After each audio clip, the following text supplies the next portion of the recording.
আজকে mock voting এ আমি প্রথম ভোটার হিসেবে জাতীয় নির্বাচনে কিভাবে ভোট দিতে হয় সেটা শেখার জন্য এসেছি। প্রথমে এসে আমি আমার নাম অনুযায়ী লিস্ট খুঁজে নিয়েছি এবং সেখান থেকে আমি কিভাবে কোথায় যে ভোট দিব সেটা জেনেছি। আমাকে বলা হলো যে সোজা যে সিরিয়ালে দাঁড়িয়ে ভোট দিতে হবে। সেখানে আমি বিভিন্ন জায়গায় ভলেন্টিয়াররা ছিলেন, তারা আমাকে বিভিন্নভাবে তথ্য দিয়ে সাহায্য করছিলেন। ফাইনালি আমি আমার কক্ষে গেলাম। ভোট কক্ষে প্রবেশের পর প্রথম পোলিং অফিসার ভোটারের নাম, বাবা মায়ের নাম এবং ক্রমিক নং দেখে ভোটার তালিকা থেকে ভোটারের পরিচয় নিশ্চিত করবেন। দ্বিতীয় পোলিং অফিসার ভোটারের বাম হাতের বৃদ্ধাঙ্গুলিতে অমোচনীয় কালি দেবেন। এরপর সহকারী প্রিজাইডিং অফিসার ভোট দেওয়ার পর ব্যালট পেপার কিভাবে ভাঁজ করে ভোট দিতে হবে সে সম্পর্কে ভোটারকে অবগত করবেন। এরপর সহকারী প্রিজাইডিং অফিসার ভোটারকে জাতীয় সংসদ নির্বাচনের জন্য একটি ব্যালট পেপার, গণভোটের জন্য একটি ব্যালট পেপার এবং মার্কিং সিল দেবেন। এরপর ভোটারকে গোপন কক্ষে যেতে বলবেন। গোপন কক্ষে ভোটার তার পছন্দ অনুযায়ী জাতীয় সংসদ নির্বাচনে ও গণভোটের ব্যালট পেপারে মার্কিং সিল দিয়ে ভোটাধিকার প্রয়োগ করবেন।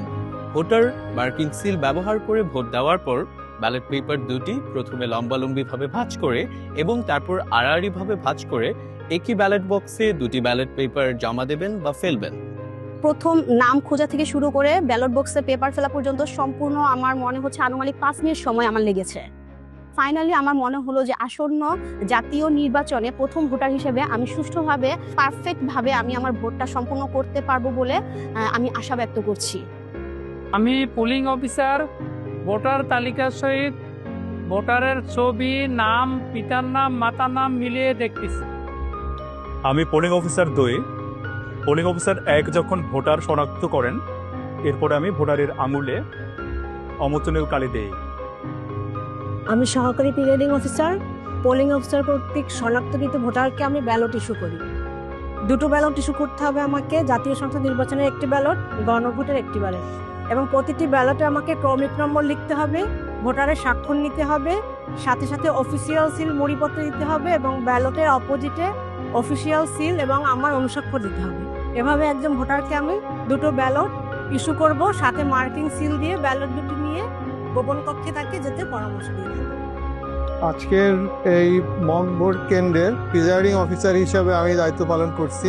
ভোটাররা তাদের ভোট প্রদান করছে, আমাদের যারা পোলিং পার্সোনেল আছে সবাই আমরা সহযোগিতা করছি এবং পর্যবেক্ষণের জন্য পর্যবেক্ষকরাও আসছেন।